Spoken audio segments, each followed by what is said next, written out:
I don't normally review documentaries or comedy specials because I have an easier time describing what I did or did not like in a fictional narrative, but since I actually enjoyed Bo Burnham's Inside more than most other films that I've seen so far this year, I figured it wouldn't hurt to share my praise for the Netflix special.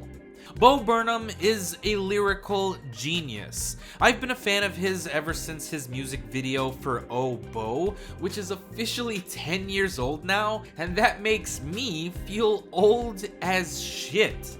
But even though Bo stepped away from doing comedy specials and making YouTube videos several years ago, I never really felt like I missed his presence because I was fully aware of the fact that he was working on feature films now. He directed 8th Grade, which is a great coming-of-age feature, and he starred in Promising Young Woman, which was one of my favorite movies of last year. But Inside feels much more like the Bo Burnham that I used to watch way back in the day, featuring a series of fun and silly, yet topical and socially relevant music videos that feature a tinge of existential dread. And though Burnham has always addressed issues like mental health, depression, and anxiety, his content here feels a bit more relatable since he made this special during his time spent in quarantine last year. And I'm sure a lot of people will remember what it was like being stuck at home for weeks or months at a time. I mean, I sure do. The lack of social interaction fucking sucked and it drove me crazy. And Inside perfectly captures that time period that we all experienced together while alone.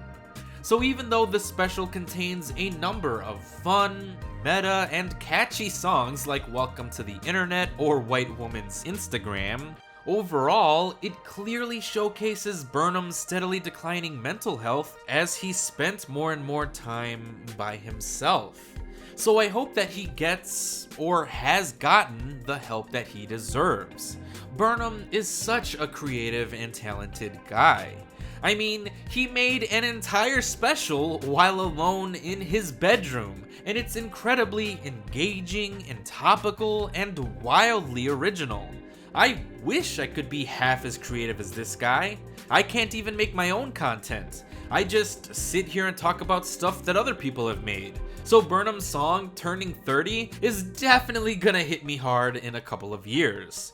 But either way, Inside is a time capsule that reminds us of how maddening 2020 actually was. Whether or not you actively want to be reminded of the horror that was 2020 is up to you. Because, to be honest, I probably will struggle with rewatching this special again since it does hit a little close to home and it can be a bit depressing. And yet, despite the fact that the world is full of real issues that are batshit crazy and scary, Inside reminds me that the only thing I can do is to continue to do what I love and to spend time with my loved ones. Is that an overly simplified cliche? Absolutely, but it's one that I think is true. So I hope Bo continues to do what he loves, not because he feels pressured into doing so or because the fans want him to, but because he himself actually wants to, and I hope that'll make him happy. So Inside is a special that can be depressing, somber, and hard to watch, but it's also incredibly creative, enlightening, and even a bit heartwarming. I don't know if this is Burnham's best comedy special per se, but it is definitely his most intimate since the setting does offer a personal look into his thought process. That process may seem a bit dark and bleak, but it comes from a place that is trying to do good, trying to inspire change, and trying to heal the world through comedy.